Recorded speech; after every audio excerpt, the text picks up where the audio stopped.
Jansangram news, बातमीची सत्यता हीच आमची ओळख। लक्ष लक्ष दिव्यांनी उजळली संत केजाजी महाराज नगरी। विदर्भाची प्रतिपंढरी म्हणून ओळखल्या जाणाऱ्या श्री क्षेत्र घोराड येथे श्री संत केजाजी महाराजांच्या 119व्या पुण्यतिथी महोत्सवानिमित्त श्रद्धा, भक्ती आणि उत्साहाचे अद्भुत वातावरण निर्माण झाले। लाखो दिव्यांच्या रोषणाईने संपूर्ण संत नगरी उजळून निघाली असून हरिनामाच्या जयघोषाने परिसर दुमदुमून गेलाय। महाराष्ट्रासह गुजरात, मध्य प्रदेश, राजस्थान येथून हजारो भाविकांनी श्री संत केजाजी महाराजांच्या दर्शनासाठी गर्दी केली। 10 दिवसांपासून सुरू असलेल्या ग्रंथ मिरवणूक, ज्ञानेश्वरी पारायण, हरिपाठ, भजन, कीर्तन, दीपोत्सव यामुळे घोराड नगरी भक्तिमय झाली आहे। विठ्ठल रुक्मिणी मंदिरात केलेली आकर्षक सजावट आणि लाखो दिव्यांच्या आरास भाविकांचे लक्ष वेधून घेत आहे।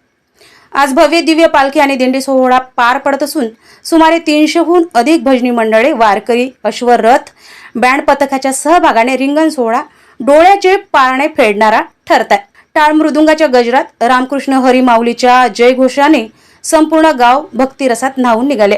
भाविकांच्या सेवेसाठी ग्रामस्थांनी पाणी, चहा, नाश्ता आणि निवासाची उत्तम व्यवस्था केली आहे।